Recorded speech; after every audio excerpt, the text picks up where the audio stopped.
വോട്ടോട്ടം എന്നുള്ളത് ഇടുക്കി ജില്ലയിലാണ്. ഇടുക്കി ജില്ലയെ സംബന്ധിച്ച് ഇന്ന് നമ്മൾ തൊടുപുഴയിലാണുള്ളത്. തൊടുപുഴയിൽ എത്തുമ്പോൾ പ്രത്യേകിച്ച് നമ്മൾ മസ്റ്റായിട്ട് വരേണ്ട ഒരു വീടുണ്ട്, പി ജെ ജോസഫ് സാറിന്റെ വീട്. അവിടെയാണ് ഞാനിപ്പോൾ ഉള്ളത്. എന്നോടൊപ്പം അദ്ദേഹത്തിന് കുറച്ച് ആരോഗ്യ പ്രശ്നങ്ങളൊക്കെ ഉണ്ട്. അതുകൊണ്ട് തന്നെ അദ്ദേഹത്തിന്റെ മകൻ അബു ജോസഫ് നമ്മോടൊപ്പം ചേരുന്നുണ്ട്. എങ്ങനെയുണ്ട് ഇലക്ഷൻ? എല്ലാ കാര്യങ്ങളും എങ്ങനെ പോകുന്നു? ഇലക്ഷൻ നല്ല തിരക്കിലാണ്. കോട്ടയത്ത് നല്ലൊരു മത്സരമാണ്. നിങ്ങളുടെയൊക്കെ സർവേ എനിക്ക് എല്ലാ പ്രീ പോളിലൊക്കെ നല്ല സാധ്യതയാണ് പറയുന്നത്. അതുകൊണ്ട് തന്നെ ഒരു ആത്മവിശ്വാസമുണ്ട് പാർട്ടിക്കും പ്രവർത്തകർക്കും. ഇടുക്കിയിൽ എങ്ങനെയുണ്ട്? ഇടുക്കിയിൽ ഡീൻ തന്നെ.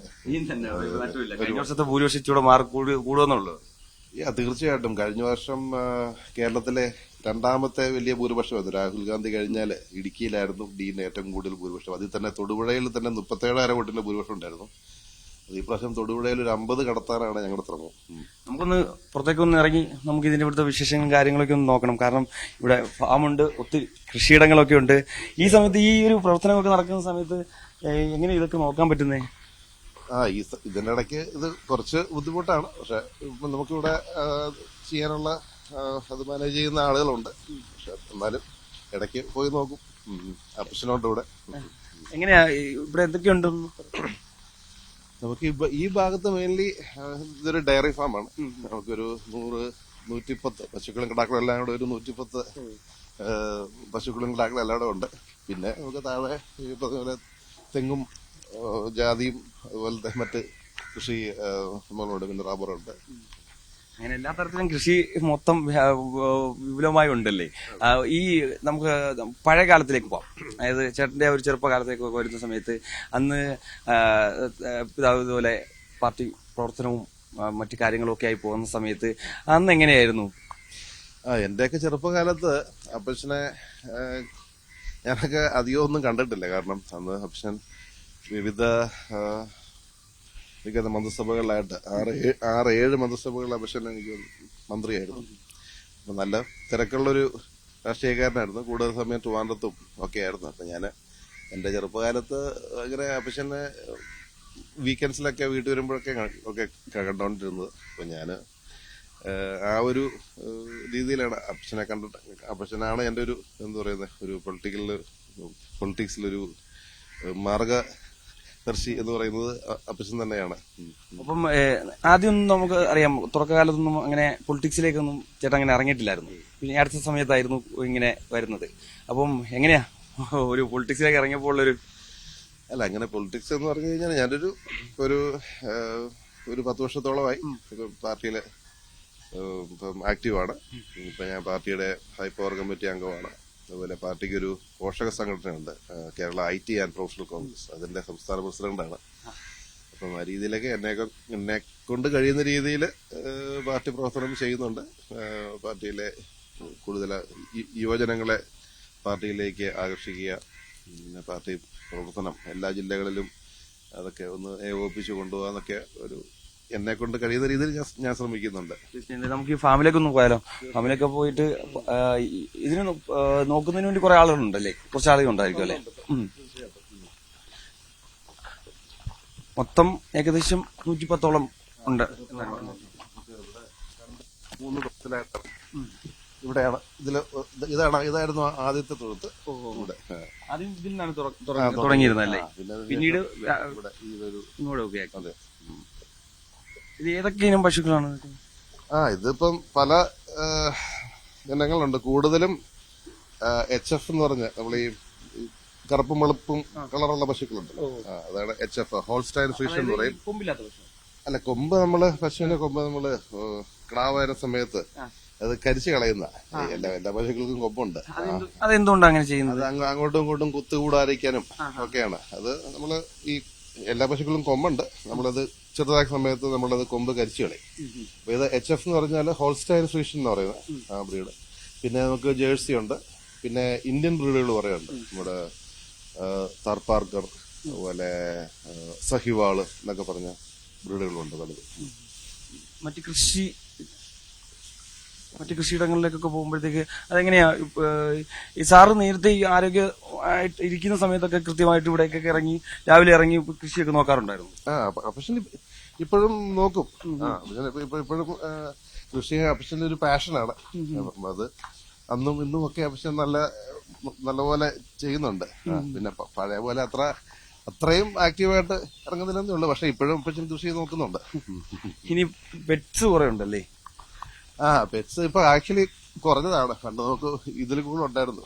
വന്ന് മറ്റുള്ള പിന്നെ ആടുകളുണ്ടായിരുന്നു ഒരു 10-40 അതിപ്പോ എനിക്ക് ഇവിടെ മീനാക്ഷി എടുത്തൊരു ഫാം ഉണ്ട്. ഇപ്പൊ ഞാനിപ്പോ അവിടെ ഈ പറഞ്ഞ ഇതെല്ലാം ഉണ്ട് ഇപ്പൊ. ഇതെന്താ? ഇത് ഫ്ലൈയിങ് ഡക്ക് എന്ന് പറയും. ഫ്ലൈയിങ് ഡക്ക് ഒരുപാടുണ്ടല്ലേ? ഇതുണ്ട്. പിന്നെ പാത്ത, നമ്മുടെ ഗൂസ് ഉണ്ട്. പിന്നെ താറാവ്. താഴെ കുളമുണ്ടല്ലോ, ആ കുളം നമുക്ക് ഈ പശുക്കളെയൊക്കെ കുളിപ്പിക്കാനും കുടിക്കാനും ഒക്കെ വെള്ളം നമ്മൾ ഈ കുളത്തിൽ നിന്നാണ് എടുക്കുന്നത്. ഇതിനെങ്ങനെ ഇവിടെ ഇങ്ങനെ തുറന്നു വിട്ട് കഴിഞ്ഞാലും കുഴപ്പമൊന്നുമില്ലല്ലേ? അല്ല, ഇതെല്ലാം പറ്റത്തോളം നടന്നോളും.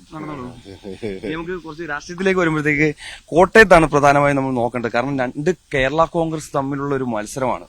അങ്ങനെ കാലാകാലങ്ങളായിട്ട് അങ്ങനൊരു പോരാട്ടം ലോക്സഭയിലേക്ക് നമ്മൾ ആദ്യമായിട്ട് കാണാൻ പോവുകയാണ്. ആ രീതിയിലേക്ക് വരുമ്പോൾ ഫ്രാൻസിസ് ജോർജിന് ഒരു മേൽക്കൈ നൽകാൻ പറ്റുന്ന ഏതെങ്കിലും കാര്യം എങ്ങനെയാണ്? അല്ല, ആക്ച്വലി ഇത് ആദ്യമായിട്ടല്ല. കുറെ നാള് മുമ്പ് ഇതുപോലെ 2 കേരള കോൺഗ്രസ് നമ്മൾ കോട്ടയത്ത് മത്സരിച്ചിട്ടുണ്ട്. അന്നും ജോസഫ് വിഭാഗം തന്നെയാണ് അന്ന് ജയിച്ചത്. അപ്പം ഫ്രാൻസിസ് ജോർജ് എന്ന് പറയുമ്പോൾ ഞാനിപ്പോ ഇത് തൊടുപുഴ നിയമമല്ലോ വീട്ടിരിക്കുന്നത്. 2 ടേം ഇടുക്കി MP ആയിരുന്നു. ആ സമയത്ത് ഇടുക്കിക്ക് വേണ്ടി നല്ല രീതിയിൽ ഒരു MP ഇടുക്കിയിലുണ്ട് എന്ന് ആളുകൾ തിരിച്ചറിഞ്ഞത് ഒരു പക്ഷേ ഫ്രാൻസിസ് ജോർജിന്റെ ആ കാലഘട്ടത്തിലാണ്. അപ്പൊ അതുപോലെ തന്നെ അദ്ദേഹം പണ്ട് ഇടുക്കി എന്ന് പറയുന്നത് കോട്ടയം ജില്ലയുടെ ഭാഗമായിരുന്നു. അതിനുശേഷമാണ് ഇടുക്കി ജില്ല ഉണ്ടായത്. അപ്പം ആ മേഖലയൊക്കെ ആയിട്ട് വളരെയേറെ ബന്ധങ്ങളുള്ള വ്യക്തിയാണ്. അത് മാത്രമല്ല, അദ്ദേഹത്തിന് നമ്മള് പ്രസംഗങ്ങളും അതുപോലെ അദ്ദേഹത്തിന്റെ ഞാൻ ഈ ഇലക്ഷൻ പ്രചരണത്തിലൊക്കെ അദ്ദേഹത്തിന്റെ കൂടെ പോകുമ്പോൾ കോട്ടയത്തെക്കുറിച്ച് അദ്ദേഹത്തിന് വ്യക്തമായ കാഴ്ചപ്പാടുണ്ട്. കോട്ടയത്തിന്റെ അത് പ്രത്യേകിച്ച് കോട്ടയത്തിന്റെ റബ്ബർ മേഖല, അതുപോലെ കോട്ടയത്തിന്റെ നമ്മൾ പലരും ആലോചിക്കാത്ത ഒരു ഭാഗമുണ്ട്. കോട്ടയത്തിന്റെ ഒരു തീരദേശ മേഖലയുണ്ട്. അതുപോലെ വെമ്പനാട് കായലിനെ സംബന്ധിച്ചുള്ള വിഷയങ്ങള്, അവിടുത്തെ നെൽകൃഷി, അവിടെയുള്ള മത്സ്യത്തൊഴിലാളികൾ, അവിടുത്തെ മത്സ്യത്തൊഴിലാളികൾ ഞാൻ കടലിൽ പോകുന്നവരല്ല, കായലിൽ നിന്നും പുഴകളിൽ നിന്നൊക്കെ മത്സ്യത്തൊഴിലാളികള്, അങ്ങനെ ഒത്തിരി ആളുകൾ കോട്ടയത്തുണ്ട്. അപ്പം ആ കോട്ടയത്തിന്റെ തീരദേശവും അതുപോലെ തന്നെ മറ്റേ റബ്ബർ, കോട്ടയം എന്ന് പറയുമ്പോൾ എല്ലാവരും ആദ്യം മനസ്സിൽ വരുന്നത് റബ്ബറാണ്. അപ്പൊ റബ്ബർ കർഷകരെ കുറിച്ചും കാർഷിക മേഖലയെക്കുറിച്ചും കോട്ടയത്തിന്റെ ടൂറിസം സാധ്യതകൾ, കോട്ടയം ഒരു വിദ്യാഭ്യാസ ഹബ്ബായിട്ട് മാറ്റുന്ന ആവശ്യകതയൊക്കെ അദ്ദേഹം വാദവരാതെ സംസാരിക്കാറുണ്ട്. അപ്പം തീർച്ചയായിട്ടും അദ്ദേഹത്തിനെ അവിടുന്ന് ജയിപ്പിച്ചു വിട്ടുകഴിഞ്ഞാൽ അത് കോട്ടയത്തിന്റെ ഒരു അസറ്റായിരിക്കും ഫ്രാൻസിസ് ജോർജ് എന്ന് തന്നെയാണ് എന്റെ വിശ്വാസം. അപ്പൊ ഈ 2 കാരണം ഇത്തവണ മത്സരിക്കുന്ന 2 നമുക്ക് മാറി ഓട്ടോ ആണ് ചിഹ്നം. അപ്പോ ഈ ജനങ്ങളിലേക്ക് ആ ചിഹ്നം എത്തിക്കാനൊക്കെ സാധിച്ചിട്ടുണ്ടോ? കാരണം ജനങ്ങൾ കുറച്ചു കാലങ്ങളായിട്ട് 2 ചിഹ്നത്തിലാണ് വോട്ട് ചെയ്യുന്നത്. അപ്പം ഇത്തവണ ആ ഒരു കുടം ഈ മാറി മറ്റൊരു ചിഹ്നത്തിലേക്ക് വരുമ്പോൾ, ഓട്ടോ എന്ന ചിഹ്നത്തിലേക്ക് വരുമ്പോൾ അത്രയും ജനങ്ങളിലേക്ക് എത്തിക്കാൻ സാധിച്ചിട്ടുണ്ടോ? തീർച്ചയായിട്ടും. ഇപ്പം നിങ്ങൾ തന്നെ വ്യക്തിപരമായിട്ട് നോക്കുവാണെങ്കിലേ എനിക്ക് തോന്നുന്നു 2 നല്ല ചിഹ്നം ഓട്ടോ തന്നെയാണ്. അതൊരു ജനകീയമായ ചിഹ്നമാണ്. നമുക്ക് ചിഹ്നം ജനങ്ങളിലേക്ക് എത്തിക്കാൻ എളുപ്പമാണ്. കാരണം റോഡിൽ കൂടെ പോകുന്ന ഒരു ഓട്ടോറിക്ഷയിൽ നമ്മുടെ ചിഹ്നം എഴുതി വെച്ചാൽ അത് നമ്മുടെ ചിഹ്നമായി. പിന്നെ ഓട്ടോ റാലികൾ നടത്തുന്നു. പിന്നെ ഈ 2 ഓട്ടോ തമ്മിൽ മത്സരം വരുമ്പോ, ഇപ്പൊ കഴിഞ്ഞ അസംബ്ലി തെരഞ്ഞെടുപ്പില് കേരള കോൺഗ്രസ് പാർട്ടിയുടെ ചിഹ്നം എല്ലാ സ്ഥലങ്ങളിലും നമ്മുടെ ആളുകളും മത്സരിച്ചത് ട്രാക്ടർ ഓടിക്കുന്ന കർഷകൻ അതായിരുന്നു. അപ്പൊ ഈ കോട്ടയം പാർലമെന്റ് നിയോജക മണ്ഡലത്തിനകത്ത് ഉൾപ്പെടുന്ന പാലായിലും കടുത്തുരുത്തിയിലും അന്ന് മത്സരം 2 അപ്പൊ അന്ന് ഈ ട്രാക്ടർ ഓടിക്കുന്ന കർഷകൻ എന്ന ചിഹ്നത്തിൽ നിന്ന് പാർട്ടിയുടെ സ്ഥാനാർത്ഥിയല്ല അവിടെ നിന്നത്, അവിടെ മാനസികാപ്പന നിന്നത്. പക്ഷെ അദ്ദേഹത്തിന്റെ ചിഹ്നവും ട്രാക്ടർ ഓടിക്കുന്ന കർഷകനായിരുന്നു.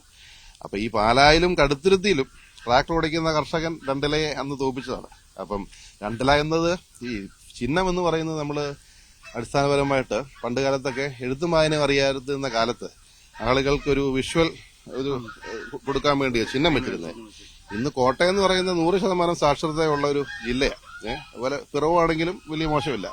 അപ്പം അങ്ങനെയുള്ള സ്ഥലങ്ങളില് ചിഹ്നത്തൊക്കെ കൂടെ ആളുകൾ പേര് വായിച്ച് നോക്കിയാണ് അവർ വോട്ട് രേഖപ്പെടുത്തുന്നത്. അതുകൊണ്ട് തന്നെയാണ് CPM-ഉം കേരള കോൺഗ്രസ് എമ്മും ഫ്രാൻസിസ് ജോർജിന്റെ പേരിൽ 2 അപരന്മാരെ നിർത്താൻ നോക്കി. പക്ഷെ അത് പൊളിഞ്ഞു പോയി. കാരണം ഒരു മര്യാദയ്ക്ക് ഒരു നോമിനേഷൻ കൊടുക്കാൻ പോലും അവർക്ക് പറ്റിയില്ല. കള്ളയൊപ്പ് കിട്ടത് നിങ്ങൾ വാർത്തയിൽ വന്നതാണല്ലോ, ഈവൻ ന്യൂസ് 18 അത് റിപ്പോർട്ട് ചെയ്ത. അതുകൊണ്ടാണ് അവർ പേര് വെച്ചിട്ടൊരു കളി കളിക്കാൻ നോക്കി. പക്ഷെ അത് നമ്മൾ എടുത്ത് ദൂരെ ആറ്റിക്കൂടെ ഒഴുകിപ്പോയി. രണ്ട് സ്ഥാനാർത്ഥികളും പണ്ട് മീനത്തിലാട്ടിക്കൂടെ ഒഴുകിപ്പോയി. പണ്ട് ഈ കുതിര ചിഹ്നമല്ലായിരുന്നു, അതിനുശേഷമല്ലേ 2 ജില്ലയിലേക്ക് വരുന്നത്. അപ്പോൾ ചിഹ്നം ഒരു പ്രശ്നമാവില്ല അല്ലെ? കോട്ടയത്ത് നിലപാടുള്ള ഒരു സ്ഥാനാർത്ഥി, അതായത് ഒരു ജനങ്ങൾക്ക് വേണ്ടി ആർജവത്തോടെ നല്ല പാർലമെന്റിലൊക്കെ പോയി നന്നായിട്ട് പ്രവർത്തിക്കുവാനും സംസാരിക്കുവാനും പറയേണ്ട കാര്യങ്ങൾ പറയേണ്ട രീതിയിൽ പറയുവാനും പറയേണ്ടവരോട് പറയാനും പറയേണ്ട സമയത്ത് പറയാനും പറ്റുന്ന ഒരു സ്ഥാനാർത്ഥി.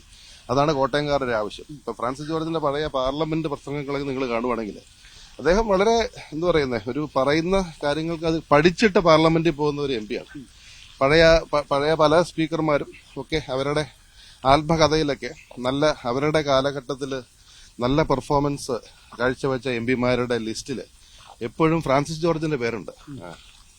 ഒപ്പം ഈ തോമസ് ചാഴികാടൻ, കാരണം 2.5 വർഷം മുമ്പ് വരെ മുന്നണിക്കുള്ളിൽ ഉൾപ്പെടെ ഉണ്ടായിരുന്നു, UDF ഉണ്ടായിരുന്നു. അപ്പോൾ ആ സമയത്തൊക്കെ ഉണ്ടായിട്ടുള്ള ഒരു മുന്നേറ്റം, അന്ന് രാഹുൽ ഗാന്ധി വരികയും പിന്നീട് വലിയ ഭൂരിപക്ഷത്തിൽ വിജയിക്കും. എനിക്ക് തോന്നുന്നു കോട്ടയത്ത് ഇത്രയധികം ഭൂരിപക്ഷത്തിൽ ജയിച്ചിട്ടുള്ള ഒരു മത്സരം ഉണ്ടായത് 2019 തോന്നുന്നു.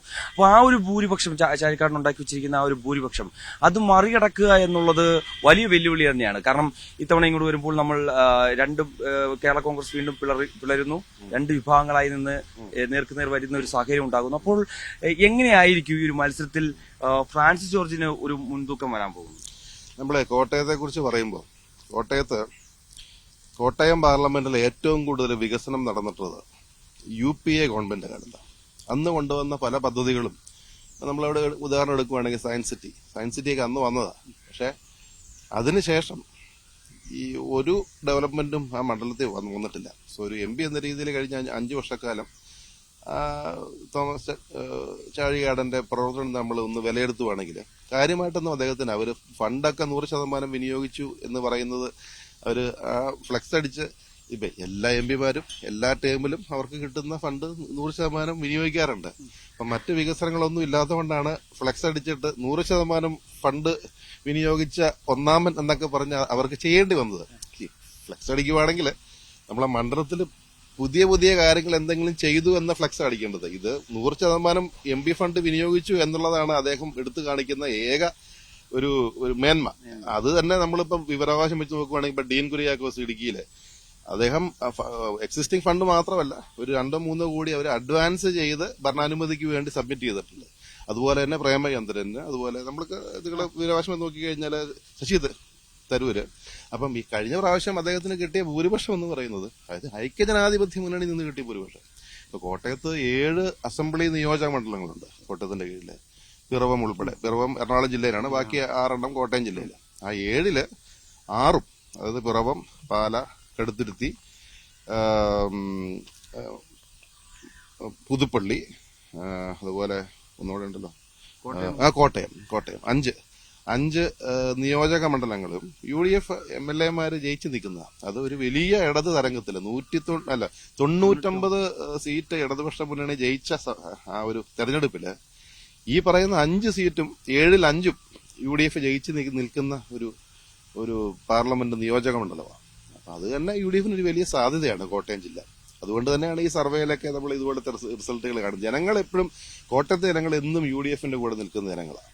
നമ്മളിപ്പോ ഈ വോട്ടോട്ടം എന്ന പരിപാടിയായിട്ടാണ് പോകുന്നത്. അപ്പം എല്ലാ ജില്ലയിലും എല്ലാ ലോക്സഭാ മണ്ഡലങ്ങളിലും പോയി അവിടുത്തെ ജനങ്ങളുടെ അഭിപ്രായങ്ങളൊക്കെ തേടാറുണ്ട്. അപ്പം നമ്മളിവിടെ കോട്ടയത്ത് വന്ന സമയത്ത് കോട്ടയത്ത് ഇങ്ങനെ ചോദിച്ചു, 2 സ്ഥാനാർത്ഥികൾ ഇങ്ങനെ വരുന്നു, നേരത്തെ നിങ്ങളുടെ MP തോമസ് ചാഴികാടനായിരുന്നു എന്നുള്ളത്. അപ്പൊ 2 അഭിപ്രായങ്ങളൊക്കെ പറയുന്നുണ്ട്. അതായത് 2.5 വർഷം ഞങ്ങൾക്കൊപ്പമായിരുന്നു, 2.5 വർഷം ഇപ്പോൾ അവർക്കൊപ്പമാവുന്നു. അപ്പൊ അത്തരത്തിൽ ഇനി ഒരു പക്ഷേ വേറൊരു ചാട്ടം ഉണ്ടായാലോ എന്നുള്ള ഒരു കാര്യങ്ങളൊക്കെ ഇങ്ങനെ രസകരമായൊക്കെ ജനങ്ങൾ ചോദിക്കുന്നുണ്ട്. വേറെ ഏതെങ്കിലും പാർട്ടിയിലേക്ക് പോകുമോ എന്നുള്ളതൊക്കെ. ആരും തോമസ് ചാഴികാടനാണോ ഫ്രാൻസിസ് ജോർജ്? തോമസ് ചാഴികാടൻ ഇനി അതെനിക്കറിയത്തില്ല, അദ്ദേഹത്തിന്റെ രാഷ്ട്രീയം എന്താണെന്നുള്ളത് അദ്ദേഹം തീരുമാനിക്കണം. പക്ഷെ ഒരു കാര്യം ഉറപ്പുണ്ട്, നമ്മള് ഇവിടുന്ന് ജയിച്ചു പോകുന്ന ഒരു MP പാർലമെന്റ് ചെല്ലുമ്പം നമ്മളിപ്പോ ഇത് കോൺഗ്രസ് പാർട്ടി ഈ ഒരു ഇലക്ഷനെ നേരിടുന്നത് ഇന്ത്യയെ വീണ്ടെടുക്കുക എന്നുള്ള ഒരു ആശയമായിട്ടാണ്. ആശയമല്ല, ഒരു ഒരു ഒരു ദൗത്യമാണ്.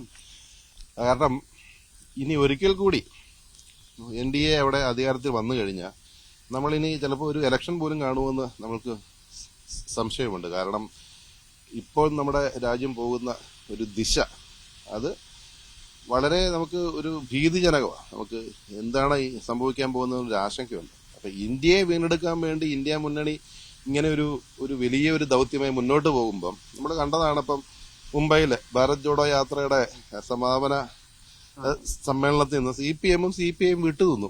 അവർ പറയുന്നവർ ഇന്ത്യ മുന്നണിയുടെ ഭാഗമാണ്. കേരളം വിട്ടു കഴിഞ്ഞാൽ ഇപ്പൊ തമിഴ്നാട്ടിലും രാജസ്ഥാനിലും ഒക്കെ സ്ഥാനാർത്ഥിയേക്കാളും വലിയ ഫോട്ടോ അവരുടെ പോസ്റ്ററിൽ രാഹുൽ ഗാന്ധിയാണ്. പക്ഷേ നമുക്കറിയാം 2004 ഇതുപോലെ അവര് വെളിയിൽ നിന്ന് പിന്തുണച്ചു.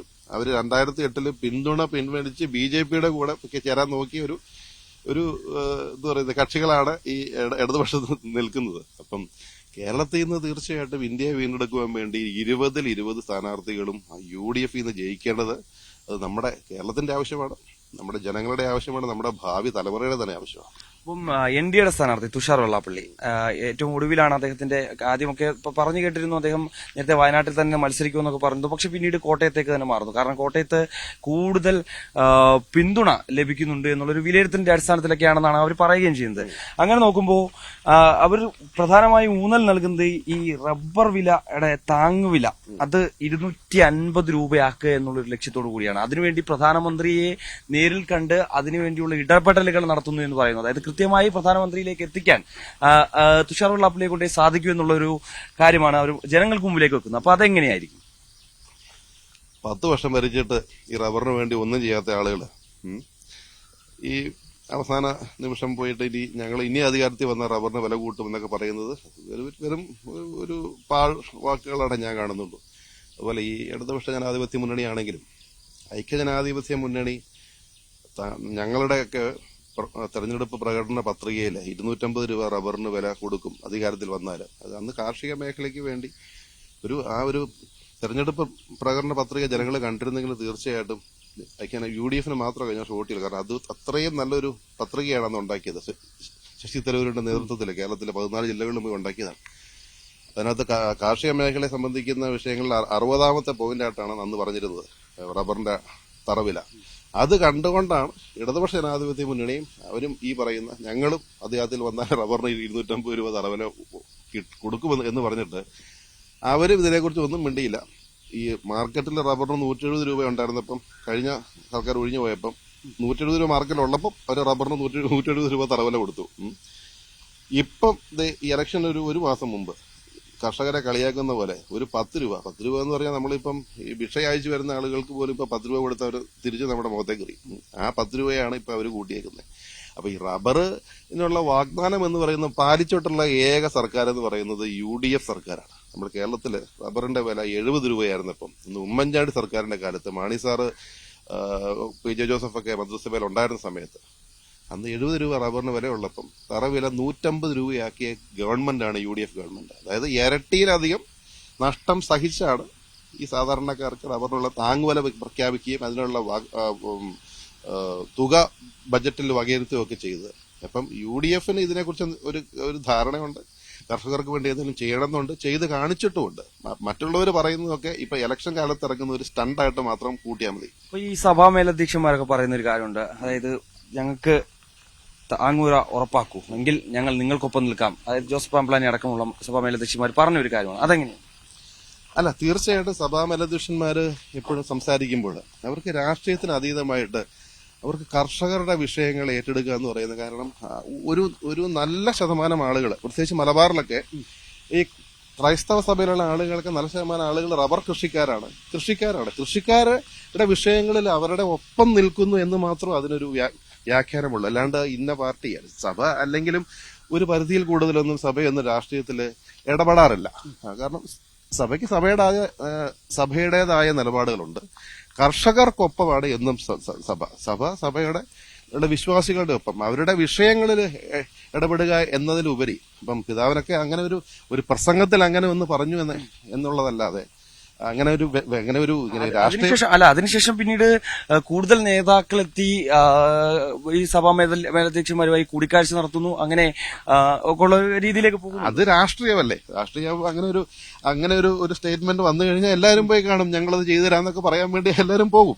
പക്ഷെ അതൊരു കർഷകർക്കൊപ്പം പിതാവ് നിന്നു എന്നുള്ളതല്ലാതെ അതിന് വേറൊരു വ്യാഖ്യാനം നമ്മൾ കാണേണ്ട കാര്യമില്ല. കാരണം ഒരു കാരണവശാലും അങ്ങനെ എന്ന് പറയുന്നേ മറ്റു നിലപാടുകളിലേക്ക് പോകാൻ സാധിക്കത്തില്ല. കാരണം ഇവിടെ ഒരു സെക്യുലർ ഗവൺമെന്റ് എല്ലാ വിഭാഗങ്ങളെയും ഒരുപോലെ കാണുന്ന, എല്ലാ വിഭാഗങ്ങളെയും ഒരുപോലെ അവർക്ക് പരിഗണന നൽകുന്ന ഒരു കക്ഷി എന്ന് പറയുന്നത് കോൺഗ്രസ് പാർട്ടി തന്നെയാണ് ഈ ഇന്ത്യയില്.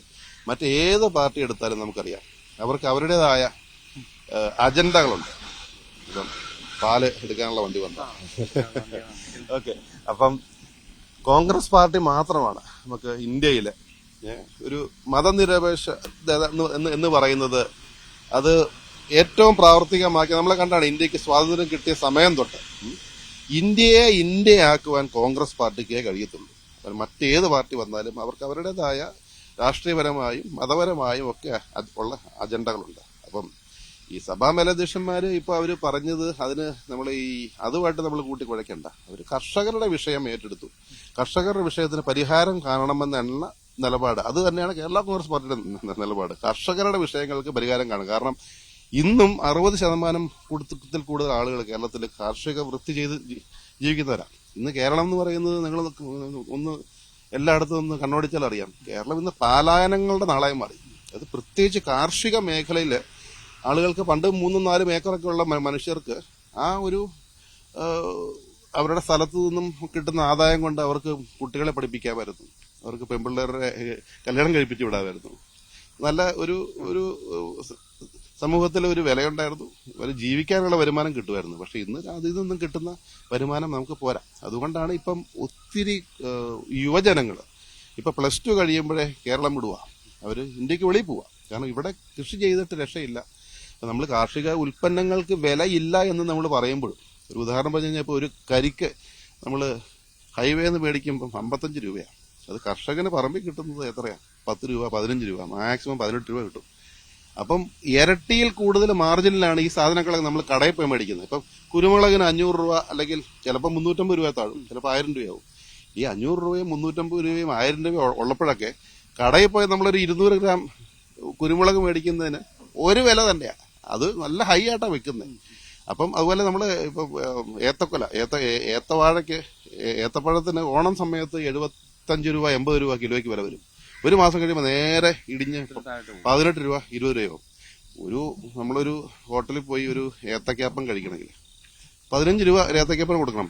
അത് ഏത്തക്കൊലയ്ക്ക് വില 75 ആണെങ്കിലും 18 ആണെങ്കിലും 30 ആണെങ്കിലും ഇതിന്റെ വില ഇത് തന്നെയാണ്.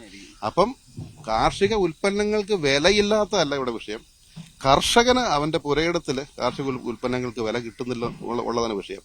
അതിനു വേണ്ടിയാണ് ഇപ്പൊ നമ്മൾ വർഷങ്ങളായിട്ട് കാർഷിക വിളകൾക്ക് ഒരു തറവില നിശ്ചയിക്കണമെന്ന് പറയുന്നത്. കാരണം ഇത്രയും മാർജിൻ, ആ മാർജിൻ എന്ന് പറയുന്നത് ഇടനിലക്കാർ കൊണ്ടുപോവാ. നമുക്ക് സർക്കാരിന് എന്തോരം സംവിധാനങ്ങളുണ്ട്. സർക്കാർ ഇപ്പൊ കോടിക്കണക്കിന് രൂപ ഓരോ വർഷവും കാർഷിക മേഖലയിൽ മുടക്കിക്കൊണ്ടിരിക്കുക. എത്ര ഉദ്യോഗസ്ഥർക്ക് ശമ്പളം കൊടുക്കുന്നു, എത്ര റിസർച്ച് സെന്ററുകൾക്ക് വേണ്ടി പണം കൊടുക്കുന്നു, അവരുടെ വാഹനങ്ങള്, കെട്ടിടങ്ങള്. ആ മുടക്കുന്ന തുകയുടെ ഒരു പകുതി ഈ സംഭരണത്തിനും സർക്കാർ സംവിധാനം കൊണ്ടുള്ള വിപണനത്തിനും കൂടെ ഉപയോഗിക്കുവാണെങ്കിൽ ഇപ്പൊ ഈ 55 രൂപയ്ക്ക് വിൽക്കുന്ന കരിക്ക് കർഷകനടുത്ത് സർക്കാർ മേടിക്കുമ്പം ഒരു 35 രൂപയ്ക്ക് മേടിച്ചിട്ട് ബാക്കി 20 രൂപ മാർജിനിൽ സർക്കാർ വിൽക്കട്ടെ. ഇത് കൊണ്ടുനടക്കാനുള്ള വരുമാനം അതിൽ നിന്ന് തന്നെ സർക്കാരിന് കിട്ടും. കർഷകരെ നമുക്ക് രക്ഷപ്പെടുത്തുകയും ചെയ്യാം, സർക്കാരിനൊരു വരുമാനമാവും, നമ്മുടെ യുവജനങ്ങൾ ഇനിയും കാർഷിക വൃത്തിയിലേക്ക് തിരിയാൻ വേണ്ടി ഒരു പ്രചോദനമാവും. അപ്പം ഞാൻ വന്നപ്പോൾ ശ്രദ്ധിച്ചൊരു കാര്യമാണ്, ഈ മറ്റേ മതിലെല്ലാം കെട്ടിട്ടുണ്ട്, പക്ഷെ ഒരു ഗേറ്റ് ഇല്ല. അതെന്താണ്? നമ്മൾ ഈ വീട് പണ്ട് തൊട്ടേ എന്റെ ചെറുപ്പത്തില് ഈ മതിൽ പോലും ഇല്ല. എപ്പോഴും ഈ വീട് എന്താ പറയുന്ന ഒരു തുറന്ന വീടാണ്. ആർക്ക് ഏത് സമയത്തും കയറി വരാം, ആർക്ക് വേണമെങ്കിലും ഓപ്ഷനെ ഏത് സമയത്തും വന്ന് കാണാം. അപ്പൊ നമ്മളിങ്ങനെ ഒരു ഗേറ്റ് അടച്ചിടുന്ന ഒരു പരിപാടി ഇവിടെ ഇല്ല. അതുകൊണ്ടായിരിക്കും. അതുകൊണ്ട് പിന്നെ ഞാൻ കൂടുതൽ കണ്ടപ്പോൾ ഉള്ളതാണ്, ഒത്തിരി പഴക്കമുണ്ടല്ലേ ഈ മരങ്ങൾക്ക്. ഈ മാവില്ലേ ഇപ്പം ഇതിനകത്ത് ഇപ്പം മാങ്ങയുണ്ട്, ചോട്ടിൽ വീണ് കിടപ്പുണ്ട് അവിടെ ഇവിടെയൊക്കെ. അത് രാവിലെ ഒരു 5 മണിയാകുമ്പം അതാ പറഞ്ഞു, ഇപ്പം ഗേറ്റ് ഇല്ലാത്തതുകൊണ്ട് തന്നെ ആളുകൾ വന്നത് ഇത് വീണ് കിടക്കുന്ന മാങ്ങപ്പഴം, പഴയ നാടൻ മാങ്ങ. ആളുകൾ വന്ന് രാവിലെ വന്ന് നമ്മുടെ വീട്ടിൽ, ഞാൻ എന്റെയൊക്കെ സ്കൂളിൽ പഠിക്കുമ്പോഴും ഈ പ്രദേശത്തുള്ള കുട്ടികളെല്ലാം ഇതൊരു മാങ്ങയാണല്ലേ, അതൊരു മാങ്ങാപ്പഴമാണ്, ഒരു നാടൻ മാങ്ങയാണ്. അപ്പൊ അത് ഈ മാവാണ്. ഈ മാവിന് ഇതിനൊരു എനിക്ക് തോന്നുന്ന ഒരു 200 വർഷത്തിലേറെ പ്രായമുണ്ട് ഈ മാവ്. എന്റെ ഗ്രാൻഡ് ഫാദർ ചെറുപ്പത്തായിരുന്ന സമയത്ത് പോലും ഈ മാവിന് ഈ സൈസ് ഉണ്ടായിരുന്ന പറയുന്നത്. അതൊരു 200 വർഷത്തിലേറെ പ്രായമുണ്ട് ഈ മാവിന്. അതുപോലെ തന്നെ പെട്ടെന്നത് കണ്ടു കഴിഞ്ഞാൽ മാവാണെന്ന് പറയത്തുമില്ല. അതിന് ഇത്രയും സൈസ് ഉണ്ടല്ലോ, നല്ല വണ്ണമല്ലേ. അതുപോലെ തന്നെ വീടിന്റെ പുറകെ നിൽക്കുന്ന ഒരു മാവ്, അതും അതിനും പിന്നെ മൈലാപ്പൂ മാങ്ങ എന്ന് പറയും. അതും ഇതുപോലെ തന്നെ നല്ല പ്രായമുള്ള ഒരു മാങ്ങ. ഈ വീട് ഇരുന്ന സ്ഥലത്ത് പണ്ടൊരു ഇവിടുത്തെ തറവാട്, ഈ ഞങ്ങളുടെ കുടുംബം എന്ന് പറയുന്ന വയറ്റാട്ടിൽ ഫാമിലി എന്ന് പറയുന്നത്, ഞങ്ങളുടെ തറവാട് ഇരുന്ന സ്ഥലമാണ് ഇത്. അവിടെയാണ് ഈ വീട് 1969-70 കാലഘട്ടത്തിലാണ് ഈ വീട് പണിത്. അപ്പം ആ മാവ് അതിന്റെ തൊട്ട് പുറകിലാണ് നിന്നിരുന്നത്. അതിപ്പോ ഇത് ഇപ്പോഴും അവിടെ നിൽപ്പുണ്ട് ആ മാവ്. അപ്പം ഇത്തവണ ഉമ്മൻചാണ്ടി സാർ ഇല്ലാത്ത ഒരു ആദ്യ പൊതുചെണ്ടപ്പാണ്. അത് വലിയൊരു അദ്ദേഹത്തിന്റെ വിയോഗം വലിയ രീതിയിൽ തന്നെ പ്രവർത്തകരെയും ഒപ്പം തന്നെ ജനങ്ങളെയൊക്കെ തന്നെ വലിയ രീതിയിൽ അലട്ടുന്ന ഒരു പ്രശ്നം തന്നെയാണ്. കഴിഞ്ഞ ദിവസം ഞങ്ങൾ അദ്ദേഹത്തിന്റെ കല്ലറയിൽ പോവുകയും ചെയ്തിരുന്നു. ഇപ്പോഴും ആളുകൾ വന്ന് അവിടെ നിൽക്കുന്നു, അദ്ദേഹത്തെ കാണാൻ വേണ്ടി വരുന്നു. അത്രയും ജനമനസ്സുകളിൽ ഇത്രയധികം സ്വാധീനം ചെലുത്തിയിട്ടുള്ള ഒരു വ്യക്തി വേറെ ഉണ്ടാവില്ല. അദ്ദേഹം നടത്തിയിട്ടുള്ള ആ ഒരു പ്രവർത്തനങ്ങളും അദ്ദേഹത്തെ നടപ്പിലാക്കിയിട്ടുള്ള ക്ഷേമ പദ്ധതികളും എല്ലാം തന്നെ ഇത്തവണത്തെയും തെരഞ്ഞെടുപ്പിൽ പ്രതിഫലിക്കും.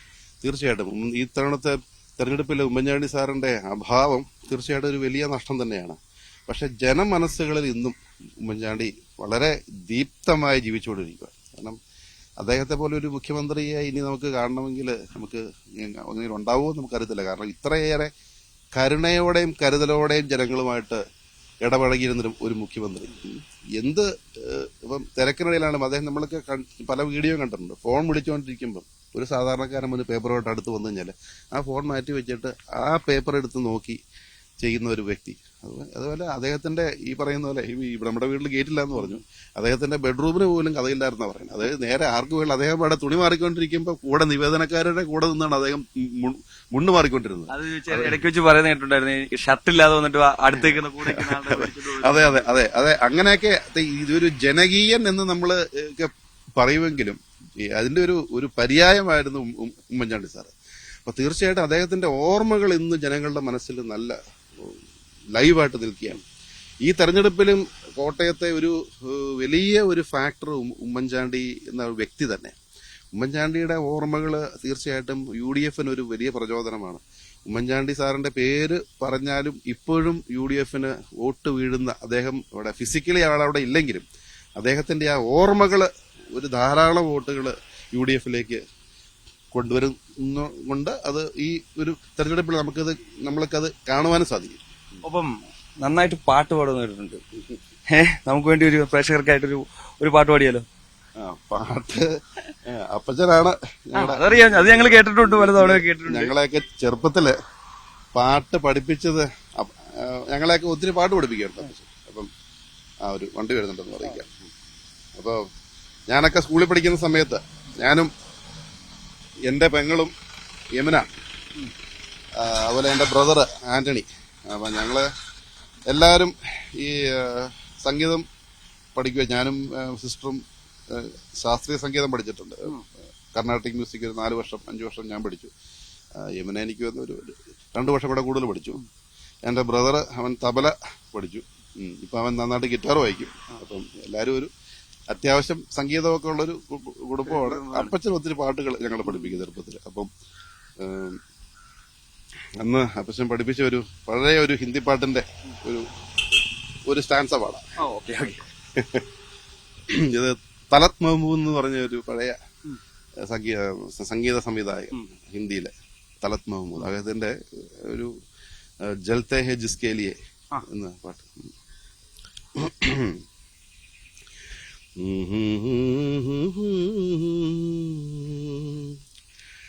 जलते हैं जिसके लिए तेरी आंखों के दिए ढूंढ लाया हूँ वही प्रीत में तेरे लिए जलते जिसके लिए മതിയോ? മതിയൊന്നല്ല, കൂടുതൽ കേൾക്കണമെന്നൊക്കെ ഉണ്ട്. പിന്നെ അടിപൊളിയായിട്ട് പാടുന്നുണ്ട്. അത് ഞാൻ മസ്റ്റായിട്ട് ഞങ്ങൾ അവിടുന്ന് വരുന്നപ്പോ തന്നെ ഞങ്ങളുടെ ചീഫൊക്കെ പറഞ്ഞു വിട്ടതായിരുന്നു, മസ്റ്റായിട്ട് പാടിപ്പിക്കണം, നന്നായിട്ട് പാട്ട് പാടുന്ന ആളാണ്, അതുകൊണ്ട് ചിലപ്പോ പറഞ്ഞു കളയും, തിരക്കൊക്കെ ഉണ്ട്, അതല്ല എനിക്ക് പോണം എന്നൊക്കെ പറഞ്ഞു കളയും. പക്ഷെ എന്തായാലും ഒരു പാട്ടെങ്കിലും പാട്ട് നമ്മൾ അവസരം കിട്ടുമ്പോഴൊക്കെ നമ്മൾ പാടും. എനിക്കൊരു പാട്ടൊരു ഹരമാണ്. എന്റെ 2 മക്കളും പാട്ട് പാടും. മൂത്തവനപ്പൊ അവന് ആക്ച്വലി ഡിഗ്രി കഴിഞ്ഞിട്ട് ബാംഗ്ലൂർ ജോലിയായിരുന്നു. ഇപ്പം അവന് സംഗീതത്തോടാണ് അവന് താല്പര്യം കൂടുതൽ. അവനിപ്പം എ റഹ്മാൻ ഒരു കോളേജ് ഉണ്ട് മദ്രാസില്. അപ്പൊ അവിടെ ഒരു മ്യൂസിക് കോഴ്സിന് ചേർന്നു. പുള്ളി ജൂലൈയില് അവിടെ കോഴ്സ് സ്റ്റാർട്ട് ചെയ്യുക. മൂത്തയാള്. രണ്ടാമത്തെ ആളും പാട്ട് പാടും. അവന് 9ാം ക്ലാസ് ആയിട്ടുള്ളൂ. 2 പേരും പാട്ട് പാടും. എന്റെ വൈഫും അനുവും പാട്ട് പാടും. അപ്പം ഒരു സംഗീതം എപ്പോഴും നമുക്കൊരു വലിയൊരു ബോണ്ടിങ് ഫാക്ടറാണ്. നമ്മൾ എല്ലാരും കൂടെ ഒന്നിച്ചിരുന്ന് പാട്ട് പാടുക, യാത്ര ചെയ്യുമ്പോ പാട്ട് കേട്ടുകൊണ്ട് പോവുക. അപ്പൊ ഈ മക്കൾക്ക് അച്ഛനെ കാണാൻ കിട്ടാറുണ്ടോ? അതേ അവസ്ഥ തന്നെയാണോ കുട്ടികൾക്ക്? അല്ല, ഞാൻ കൂടുതലും വീട്ടിലുണ്ട്. ഇത് വേറൊരു മാവാട്ടോ. അതിന്റെ ഒരു മാങ്ങാപ്പഴം വീണ് കിടപ്പുണ്ട്. അത് പഴുത്താണോ നോക്കിയാ എടുത്ത്? ഇത് നോക്കിയെന്നേ വാടി വീണതാ. ഇത് പഴുത്തിട്ടില്ല. ഓക്കെ. അപ്പം കിടപ്പുണ്ട്. അപ്പം ഇപ്പം തിരക്കുണ്ട് തീർച്ചയായിട്ടും. പക്ഷെ നമുക്കൊരു നമ്മള് വർക്ക് ലൈഫ് ബാലൻസ് എന്ന് പറഞ്ഞത് അത് രാഷ്ട്രീയക്കാർക്ക് ആവശ്യമാണ്. കാരണം നമ്മുടെ ഒരു സമൂഹത്തിന്റെ അടിത്തറ എന്ന് പറയുന്നത് കുടുംബമാണ്. കുടുംബ ജീവിതം ഇപ്പൊ നമുക്ക് നാട്ടുകാരെ നന്നാക്കി പക്ഷെ കുടുംബം നന്നാക്കിയില്ല എന്ന് പറയുമ്പോൾ നമ്മുടെ ജീവിതാവസാനം ഒരു മനുഷ്യനെ വിലയിരുത്തുമ്പോൾ അവൻ രാഷ്ട്രീയം കളിച്ച് കുടുംബം നശിപ്പിച്ചു എന്നൊരു പേരുദോഷം ആൾക്കാർ കേൾപ്പിച്ചുകൊണ്ട് പോകും. അപ്പൊ നമുക്ക് കുടുംബം വലുതാണ്. കുടുംബം ഏറ്റവും വലുത് കുടുംബമാണ്. അപ്പൊ നമ്മുടെ കുടുംബ ജീവിതത്തിനും നമ്മുടെ വീട്ടുകാർക്കും ഒക്കെ നമ്മൾ സമയം കണ്ടെത്തണം ഇതിനിടയ്ക്ക്. ഒരു ബാലൻസ് രാഷ്ട്രീയക്കാരന്റെ ജീവിതം അങ്ങനെയായിരിക്കും. അപ്പച്ചനൊക്കെ തീർച്ചയായിട്ടും അപ്പച്ചനൊക്കെ ഇത്ര വലിയ തിരക്കുള്ള രാഷ്ട്രീയക്കാരനായിട്ടും വീട്ടിൽ കൃഷി നോക്കും. ഞങ്ങളെ ആയിട്ട് പങ്കെടുക്കാൻ ഇപ്പം സാധാരണ കുടുംബങ്ങളുള്ള പോലെ എല്ലാ ദിവസവും ഒന്നും പറ്റത്തില്ല. പക്ഷെ കിട്ടുന്ന സമയം കുടുംബമായിട്ട് ബന്ധപ്പെട്ട ഞങ്ങളൊക്കെ ചെറുപ്പത്തിൽ ഓർക്കുന്നില്ല. എല്ലാ വർഷവും ഞങ്ങൾ വേളാങ്കണ്ണിക്ക് പോകും. കാറേ കയറി വേളാങ്കണ്ണി പോകും. തിരിച്ചു വന്ന് വരുന്ന വഴിക്ക് കൊടൈക്കനാൽ അല്ലെങ്കിൽ ഊട്ടിയില് ഒന്നിച്ച് യാത്ര ചെയ്യും. പോകുന്ന വഴിക്ക് പാട്ടുപാടി ഇങ്ങനെ പോകും. ഒരു 4 ദിവസം 5 ദിവസം അതൊരു വലിയൊരു ഞങ്ങളുടെ വലിയ ഓർമ്മയത്. അപ്പൊ അതിനൊക്കെ അപ്പച്ചൻ സമയം കണ്ടെത്തിരുന്നു. പക്ഷെ അപ്പച്ചനും അമ്മയും സിനിമ ധാരാളം കാണുമായിരുന്നു. അപ്പൊ എന്റെ പേര് തന്നെ ഒരു സിനിമയെന്ന് വന്ന പഴയ ഒരു ബംഗാളി സത്യജിത് റേയുടെ ഒരു ട്രിലോഗി ഉണ്ട്. പദർ പാഞ്ചാലി, അബുർ സൻസാർ, അപരിചിതോ, ഇങ്ങനെ 3 സിനിമകള്. അതിലെ മെയിൻ ക്യാരക്ടറിന്റെ പേരാണ് അബു, APU. അപ്പൊ എന്റെ പേര് APU ആണ്. അപ്പൊ അപ്പച്ചന്റെ മൂത്ത പെങ്ങന്മാരുടെ ആമ്പിള്ളേരെ കൊണ്ടായപ്പോ അവർക്ക് ഈ പേരിടാൻ ശ്രമിച്ചു. അവരാരും സമ്മതിച്ചില്ല. അവസാനം സ്വന്തം മകനുണ്ടായപ്പം അപ്പൊ ഒരു സത്യജിത് റേ ഫാനായ അപ്പച്ചൻ ആ ഒരു ക്യാരക്ടറിന്റെ പേരാ എനിക്ക് ഇട്ടേക്കുന്നത്. അപ്പൊ സിനിമ കാണല് ഒരു വലിയ അമ്മയൊക്കെ ഞാനൊക്കെ ഓർക്കുന്നുണ്ട്. ഒരേ ദിവസം തന്നെ 3 സിനിമയൊക്കെ ഞങ്ങൾ കണ്ടിട്ടുണ്ട് തിയേറ്ററിൽ പോയി. ഉച്ചയ്ക്ക് നൂൺ ഷോ, അത് കഴിഞ്ഞിട്ട് മാറ്റിനി, അത് കഴിഞ്ഞിട്ട് ഫസ്റ്റ് ഷോ. അത് ഒരു തിയേറ്ററിൽ നിന്ന് ഓടി അടുത്ത തിയേറ്ററിലേക്ക്. അന്ന് ഈ പിന്നെ മൾട്ടിപ്ലക്സ് ഒന്നും ഇല്ലല്ലോ. അപ്പൊ എറണാകുളത്ത് സരിതയിലൊരു സിനിമ കാണും, നേരെ ഓടി ചിലപ്പോൾ ലുലുവിൽ പോയവരും കാണും. പെട്ടെന്ന് പോയി ചിലപ്പോൾ മറ്റേ ഇവിടെ ശ്രീധറിൽ ചിലപ്പോൾ പോയി അവസാന സിനിമ കാണും. അങ്ങനെ ഓടി നടന്ന സിനിമ കണ്ടിട്ടുണ്ട്. അപ്പം അതൊക്കെ ഒരു കുടുംബം ജീവിതത്തിൽ. അപ്പം ഒരു ബാലൻസ് നമ്മൾ ഒരു രാഷ്ട്രീയക്കാരെന്ന് പറയുമ്പം കുടുംബ ജീവിതവുമായിട്ട് നമ്മൾ ശരിക്കും ബാലൻസ് ചെയ്യണം. ഇല്ലെങ്കിൽ നമ്മുടെ ജീവിതം സക്സസ്ഫുൾ ആയും എന്ന് നമുക്ക് പറയാൻ പറ്റത്തില്ല. തീർച്ചയായും. എന്തായാലും ഒപ്പം തന്നെ ഇനി അങ്ങോട്ടുള്ള ഒരു കുറച്ച് ദിവസം, ഇനി വളരെ കുറച്ച് ദിവസം മാത്രമേ ഉള്ളൂ പോളിംഗ് ബൂത്തിലേക്ക് ജനങ്ങൾ എത്താനുള്ളത്. അവസാനവട്ട കാര്യങ്ങളിലേക്കാണ് കടന്നിരിക്കുന്നത്. അപ്പോൾ ഈ ഒരു മറ്റു മണ്ഡലങ്ങളിലൊക്കെ സഞ്ചരിക്കുന്നുണ്ടല്ലോ. അപ്പോൾ അവിടുത്തെ ഒരു വൈബ് നൽകുന്നത് കഴിഞ്ഞ 2019 അതേ ഒരു വികാരം തന്നെയാണോ ജനങ്ങൾക്കുള്ളത്? ഇന്നിപ്പോ നമ്മൾ കേരളത്തിൽ ഞാൻ പല നിയോജക മണ്ഡലങ്ങളിലും അവിടെ കുടുംബയോഗങ്ങളിലും കൺവെൻഷനിലൊക്കെ പങ്കെടുക്കാൻ പോയിട്ടുണ്ട്. സാധാരണക്കാരൊക്കെ ആട്ടെ ഇവിടെ വോട്ടർമാരൊക്കെ ആയിട്ട് സംസാരിക്കുമ്പോൾ ഇന്ന് കേരളത്തിലെ ജനങ്ങളുടെ ഒരു വലിയ വികാരം എന്ന് പറയുന്ന ഒരു ഭരണവിരുദ്ധ വികാരം. അത് ഏത് മേഖലയിൽ പോയാലും അതൊരു കുറച്ച് ഇടതുപക്ഷ ചായ്വിൽ നിൽക്കുന്ന ആളോട് നമ്മൾ സംസാരിച്ചാലും അത് മുഖ്യമന്ത്രിയോട്, പ്രത്യേകിച്ച് വ്യക്തിപരമായ ആളുകൾക്ക് മുഖ്യമന്ത്രിയോട് എന്തോ ആളുകൾക്കൊരു വലിയൊരു ഉള്ളില് കൊണ്ട് യോജിക്കാൻ പറ്റാത്ത ഒരു അവസ്ഥയാണ് കേരളത്തിൽ. അപ്പൊ ഈ കേരളത്തിലെ ഈ ഒരു സർക്കാരിന്റെ പിടിപ്പ് കേടും ഈ സർക്കാരും മുഖ്യമന്ത്രിയും പേരിലൊക്കെ വന്നിരിക്കുന്ന ആരോപണങ്ങളൊക്കെ തീർച്ചയായും ഈ തെരഞ്ഞെടുപ്പിൽ ഒരു വലിയ ഫാക്ടറാണ്. അപ്പം ആ ഒരു ഭരണവിരുദ്ധ തരംഗം കേരളത്തിലെ 20 നിയോജക മണ്ഡലങ്ങളിലും ആഞ്ഞടിക്കുമെന്ന് തന്നെയാണ് ഐക്യജനാധിപത്യ മുന്നണി പ്രതീക്ഷിക്കുന്നത്. ഞാനും വ്യക്തിപരമായി അത് തന്നെ പ്രതീക്ഷിക്കുന്നത്. അതൊരു വലിയ ഫാക്ടറായിരിക്കും. അത് തന്നെ 20 നിയോജക മണ്ഡലങ്ങളിലും UDF ജയിക്കുന്നതിനൊരു സാധ്യത ഇന്ന് കേരളത്തിൽ നിലനിൽക്കുന്നുണ്ട്. ഒപ്പം മറ്റൊരു കാര്യം ചോദിക്കാൻ വിട്ടുപോയതാണ്. അതായത് സജി മഞ്ഞക്കടമ്പിൽ ഇതിനിടയിലാണ് പാർട്ടിയിൽ നിന്ന് പോകുന്നത്, രാജിവെച്ച്. ഇതുവരെയും അദ്ദേഹം വേറെ ഏത് പാർട്ടിയിലേക്കാണെന്നുള്ള കാര്യം പറഞ്ഞിട്ടില്ലെങ്കിലും പക്ഷേ 2 ദിവസത്തിനകത്ത് തന്നെ അദ്ദേഹം ആർക്കാണ് വോട്ട് ചെയ്യുക എന്നുള്ള നിലപാട് വ്യക്തമാക്കുമെന്ന് പറയുകയും ചെയ്തിട്ടുണ്ട്. അദ്ദേഹത്തിന്റെ ഒരു രാജി അത് ഈ ഒരു തെരഞ്ഞെടുപ്പ് അടുത്തിരിക്കുന്ന സാഹചര്യത്തിൽ അത് എത്രത്തോളം മുന്നണിയെ ബാധിക്കും, ഒപ്പം തന്നെ ആ ഒരു തെരഞ്ഞെടുപ്പിനെ ബാധിക്കുമെന്ന്? നമ്മളൊരു സാധാരണക്കാരനായ ഒരു മനുഷ്യൻ, കോട്ടയത്ത് ജീവിക്കുന്ന ഒരു അന്നച്ചേടത്തിയോ ഒരു ഓമനച്ചേടത്തിയോ ഒരു എന്താ പറയുന്നത് ആമിന ബീഗോ, ഏത് മതമോ ഏത് സമുദായമോ ആയിക്കോട്ടെ, അവർക്ക് സജി മഞ്ഞക്കടമ്പൻ എവിടെ നിൽക്കുന്നു എന്നുള്ളതാണോ ഈ തെരഞ്ഞെടുപ്പിലെ വിഷയം? സജി മഞ്ഞക്കടമ്പൻ എന്ന് പറയുന്നത് രാഷ്ട്രീയം ഫോളോ ചെയ്യുന്ന ആളുകൾ, പ്രത്യേകിച്ച് കേരള കോൺഗ്രസ് രാഷ്ട്രീയം ഫോളോ ചെയ്യുന്ന ആളുകൾക്ക് അതൊരു ന്യൂസ് വാല്യൂ ഉണ്ട്. കോട്ടയം ജില്ലാ പ്രസിഡന്റ് രാജിവെച്ചു. പിന്നെ മറ്റൊരു കാര്യം, സജി, ഞാനത് പല ചർച്ചകളിലും ഞാൻ പറഞ്ഞിട്ടുണ്ട്, സജി ഇരുന്നിരുന്ന ആ പൊസിഷൻ എന്ന് പറയുന്നത് കേരളത്തിലെ ഐക്യജനാധിപത്യ മുന്നണിയിലെ ഏറ്റവും പവർഫുൾ പൊസിഷനിലാണ് സജി ഇരുന്നത്. കോട്ടയം പോലത്തെ ഒരു ഉരുക്കുകോട്ട UDFന്റെ, അവിടുത്തെ UDF ചെയർമാൻ എന്ന് പറയുന്നത് ഉമ്മൻചാണ്ടി സാറ് MLA ആയിരുന്നപ്പം സൈഡിൽ ഇരുന്നിട്ട് നടുക്കിരുന്ന് അധ്യക്ഷത വഹിച്ചിരുന്ന ആളാണ് സജി മഞ്ഞക്കടമ്പൻ എന്ന് ഓർക്കണം. അപ്പൊ പാർട്ടി അദ്ദേഹത്തെ യൂത്ത് ഫ്രണ്ട് പ്രസിഡന്റ് എന്ന നിലയിൽ നിന്ന് നേരെ കോട്ടയം ജില്ലാ പ്രസിഡന്റും കോട്ടയം ജില്ലയുടെ UDF ചെയർമാനുമാണ് ആക്കിയത്. അപ്പൊ എന്ത് വ്യക്തിപരമായ വിഷയങ്ങളുണ്ടെങ്കിലും പാർട്ടിയുടെ ഒരു ഉത്തരവാദിത്വപ്പെട്ട ഒരു പൊസിഷനിൽ ഇരുന്നുകൊണ്ട്, പാർട്ടിയുടെ ജില്ലാ പ്രസിഡന്റും UDFന്റെ ചെയർമാനുമായിട്ട് ഇരുന്നുകൊണ്ട് ഒരു UDFന്റെ സ്ഥാനാർത്ഥി തെരഞ്ഞെടുപ്പിൽ നിന്ന് അത് പാതി വഴിയായപ്പോൾ ഇങ്ങനൊരു രാജി നാടകവും ഇങ്ങനെയുള്ള ഒരു ഇതൊക്കെ ചെയ്യുന്നത് തീർച്ചയായിട്ടും അതിന് പിന്നിൽ എന്തൊക്കെയോ ഉദ്ദേശങ്ങൾ ഉണ്ടെന്ന് വേണം പ്രതീക്ഷിക്കാൻ. ഇപ്പൊ സ്ഥാനാർത്ഥിയെ തോൽപ്പിക്കാൻ അല്ലാന്നൊക്കെ അദ്ദേഹം പറയുമെങ്കിലും ഇതിന്റെ ഇമ്പാക്ട് ഇപ്പൊ നിങ്ങൾ തന്നെ എന്നോട് ചോദിച്ചു, ഇതൊരു ചോദ്യമായിട്ടെങ്കിലും വന്നല്ലോ. അപ്പൊ ഇതൊരു ഡിസ്ട്രാക്ഷൻ സ്ട്രാറ്റജി മാത്രമേ ഉള്ളൂ. നമ്മുടെ പ്രചരണത്തിൽ ഇരിക്കുന്ന പ്രവർത്തകരെയും വീട് കയറി നടക്കുന്ന പ്രവർത്തകരെയൊക്കെ ഒന്ന് ഒരു 3-4 ദിവസം വേറെ ചർച്ചയിലേക്ക് മാറ്റി വിടുക എന്നുള്ളതല്ലാതെ ഇതുകൊണ്ട് വേറെ ഇമ്പാക്ട് ഒന്നും ഉണ്ടെന്ന് എനിക്ക് തോന്നുന്നില്ല. അല്ല, എന്താ കാരണമെന്ന് അങ്ങനെ എന്തെങ്കിലും വെളിപ്പെടുത്തിയിട്ടുണ്ടോ? അതായത് സാധാരണഗതിയിൽ ഏതെങ്കിലും തരത്തിൽ സ്ഥാനങ്ങൾ കിട്ടിയില്ല എന്ന് പറഞ്ഞ് രാജിവെക്കുന്നത് നമ്മൾ കണ്ടിട്ടുണ്ടായിരിക്കും, അല്ലെങ്കിൽ സ്ഥാനാർത്ഥിത്വം കിട്ടിയില്ല എന്ന് പറഞ്ഞ് രാജിവെച്ച് പോകുന്നതൊക്കെ പലകുറി നമ്മൾ പലരെയും കണ്ടിട്ടുണ്ട്. പക്ഷെ ഇത് എന്താ കാരണം എന്ന് പറയുന്നത് മോൻസ് ജോസഫുമായിട്ടുള്ള ചില തർക്കങ്ങളുണ്ട്. KM മാണിയുടെ ചിത്രം എടുത്തുകൊണ്ട് അദ്ദേഹം ഓഫീസിൽ നിന്ന് പുറത്തു പോകുന്നു. അത്തരത്തിൽ ആ ഒരു രീതിയിലേക്ക് കാര്യങ്ങൾ പോയിരുന്നു. ഇപ്പൊ മോൻസ് ജോസഫിനെ കുറിച്ചൊക്കെ അദ്ദേഹം എന്ത് പറഞ്ഞാലും, മോൻസ് ജോസഫ് UDF ജില്ലാ ചെയർമാൻ സ്ഥാനം രാജിവെച്ചിട്ടാണ് സജി മഞ്ഞക്കടമ്പനെ UDF ജില്ലാ ചെയർമാനാക്കിയത്.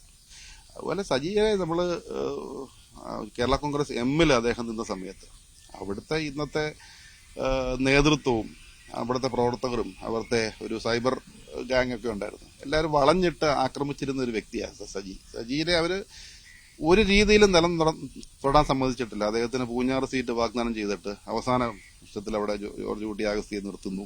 അങ്ങനെ ഒത്തിരി രീതികൾ അദ്ദേഹത്തെ ആ ഒരു പാർട്ടി പീഡിപ്പിച്ചിട്ടുണ്ട്, രാഷ്ട്രീയപരമായും വ്യക്തിപരമായും. അങ്ങനെയുള്ളൊരു വ്യക്തിയെ നമ്മൾ ആ ഒരു യൂത്ത് ഫ്രണ്ട് പ്രസിഡന്റ് ആയിരുന്ന ഒരാൾ പാർട്ടി അദ്ദേഹത്തെ അംഗീകരിച്ച് നമ്മുടെ കൂടെ വന്നപ്പോൾ അദ്ദേഹത്തെ കോട്ടയത്തിന്റെ ജില്ലാ പ്രസിഡന്റാക്കി, UDF ചെയർമാനാക്കി. അപ്പോൾ പാർട്ടി സജിയയ്ക്ക് എന്നും സംരക്ഷണം കൊടുത്ത, ഞാനും വ്യക്തിപരമായി സജി എനിക്ക് വളരെ പ്രിയപ്പെട്ട വ്യക്തിയാണ്.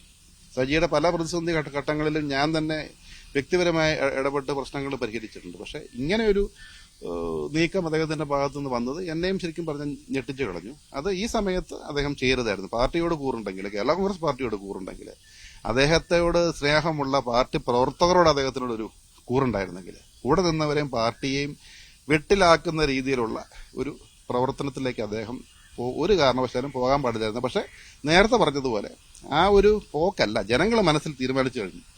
ഞാൻ ആർക്കാ വോട്ട് ചെയ്യാൻ പോകുന്നത്, ഈ പ്രാവശ്യത്തെ വോട്ട് ജനങ്ങളുടെ മനസ്സിൽ ഇനിയിപ്പോൾ നമ്മളെ ഇപ്പൊ വീടൊക്കെ കയറിപ്പോയി കഴിഞ്ഞാൽ അതിനൊരു ബൂസ്റ്റ് കൊടുക്കാന്നേ ഉള്ളൂ. പക്ഷെ തീരുമാനിച്ചു വെച്ചേക്കോ ജനങ്ങൾ. അപ്പൊ ഈ ഒരു എത്ര പേര് ഇപ്പോഴത്തെ കോൺഗ്രസ് പാർട്ടിയിൽ നിന്ന് BJP ചേരുന്ന വാർത്ത വരുന്നു, BJP MPമാർ തന്നെ കൂട്ടത്തോടെ കോൺഗ്രസ് പാർട്ടിയിലേക്ക് വരുന്നു. അതൊക്കെ കേരളത്തിലൊരു ദിവസം പത്രത്തിൽ വന്നു പോകുന്നല്ലാതെ ഒരു ചർച്ചാ വിഷയമല്ല. പക്ഷെ അത് പറഞ്ഞപ്പോഴാണ് ഇപ്പോൾ മുൻ മുഖ്യമന്ത്രിമാരായിട്ടുള്ള AK ആന്റണിയുടെയും ഒപ്പം തന്നെ K കരുണാകരന്റെയും മക്കൾ ഇങ്ങനെ BJPയിലേക്ക് പോകുന്നു. അതിലൊരാൾ പത്തനംതിട്ടയിലെ NDAയുടെ സ്ഥാനാർത്ഥി കൂടിയാവുകയാണ് അനിൽ കെ ആന്റണി. അത്തരത്തിലുള്ള ഒരു പ്രചാരണം BJPയുടെ ഭാഗത്തുനിന്നുണ്ടാകുന്നു, CPMന്റെ ഭാഗത്തുനിന്നുണ്ടാകുന്നു. മുഖ്യമന്ത്രിയുടെ മക്കൾ തന്നെ BJPയിലേക്ക് പോവുകയാണ്. അങ്ങനെയെങ്കിൽ മറ്റുള്ളവർ കൂടി പോകില്ലേ, അവർക്കാണോ നിങ്ങൾ വോട്ട് ചെയ്യുന്നത് എന്നുള്ള ഒരു ആരോപണം അവർ ഉന്നയിക്കുന്നുണ്ട്. സ്വാഭാവികമായും അത്തരത്തിലുള്ള ചോദ്യം ഉയർന്നു വരാം, ജനങ്ങളുടെ മനസ്സിലും അത് ഉയർന്നു വരാം. കേരളത്തിലെ 20 നിയോജകമണ്ഡലം എടുത്ത് നോക്കിയാലേ ലോട്ടറി അടിച്ച സ്ഥാനാർത്ഥി ആന്റോ ആന്റണിയാണ്.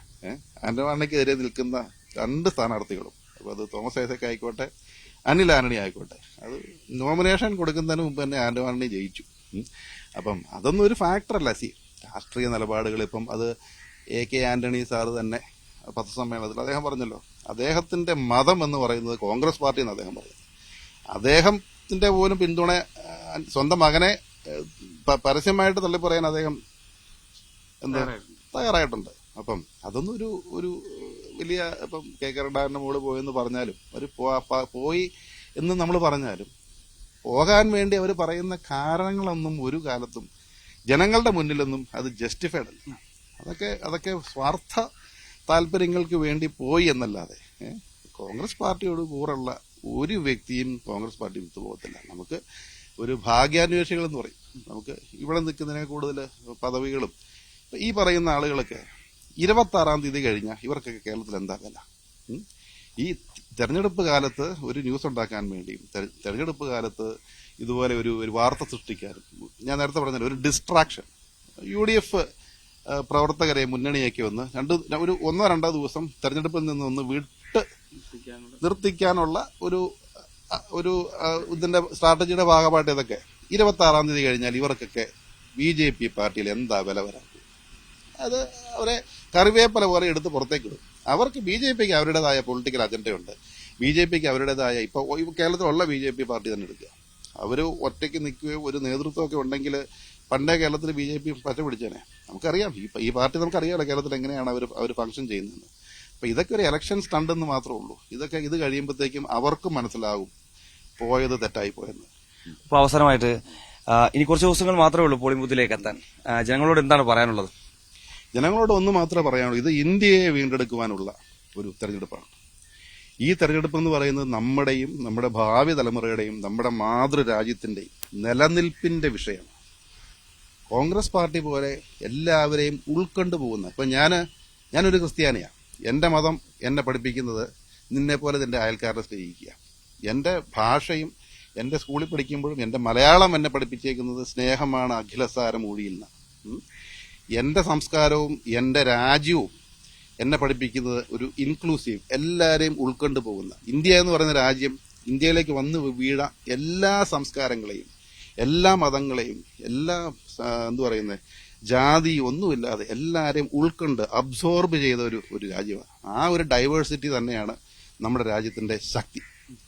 ആ യൂണിറ്റി ഇൻ ഡൈവേഴ്സിറ്റി എന്ന് പറഞ്ഞ വലിയ ഒരു കൺസെപ്റ്റ് അത് നിലനിർത്തിക്കൊണ്ടു പോകാൻ ഇന്ത്യയില് കോൺഗ്രസ് പാർട്ടിയുടെ നേതൃത്വത്തിലുള്ള ഇന്ത്യ മുന്നണി അധികാരത്തിൽ വന്നേ പറ്റുള്ളൂ. അതുകൊണ്ട് തന്നെ കേരളത്തിലെ ഈ 3.5 കോടിയോളം വരുന്ന ജനങ്ങളിൽ ഒരു 2 കോടിയുടെ മുകളിലുള്ള വോട്ടർമാരുണ്ടാവും. അവരെല്ലാവരും തന്നെ ഈ ഒരു ചിന്ത മനസ്സിൽ വെച്ചുകൊണ്ട് ഇന്ത്യ മുന്നണിയിൽ ശക്തമായി പ്രവർത്തിക്കുന്ന കേരളത്തിലെ ഐക്യജനാധിപത്യ മുന്നണി സ്ഥാനാർത്ഥികളെ വോട്ട് രേഖപ്പെടുത്തി വിജയിപ്പിക്കണം എന്ന് മാത്രമാണ് എനിക്ക് പ്രേക്ഷകരോട് പറയാനുള്ളത്. തീർച്ചയായും എന്തായാലും വളരെയധികം നന്ദി. ഇത്രയും വലിയ തിരക്കിനിടയിൽ ഞങ്ങൾക്കൊപ്പം കുറച്ച് സമയം അനുവദിച്ചു തരികയും ഞങ്ങളോട് സംസാരിക്കുകയും ചെയ്തതിന് എന്തായാലും വളരെയധികം നന്ദി. ഒപ്പം തന്നെ എല്ലാവിധ ഭാവങ്ങളും കോട്ടയത്തും ഇടുക്കിയിലും വലിയ ഭൂരിപക്ഷത്തോട് ജയിച്ചു നിൽക്കുക, ഒരു അറിയില്ല. തീർച്ചയായും എന്തായാലും അബു ജോസഫാണ് നമ്മോടൊപ്പം ഇത്രയും നേരം സംസാരിക്കുകയും ചെയ്തു വോട്ടോട്ടം പരിപാടിയുമായി ബന്ധപ്പെട്ട്. ഒപ്പം തന്നെ ഇനി നാളെ രാവിലെ മറ്റൊരു അതിഥിയുമായി ഞങ്ങൾ ഒപ്പം ചേരും. ഒപ്പം തന്നെ മറ്റു ലോക്സഭാ മണ്ഡലങ്ങളിലെ വിശേഷങ്ങളുണ്ട്, അതൊക്കെ കാണാം. അതുവരേക്കും വിടാം.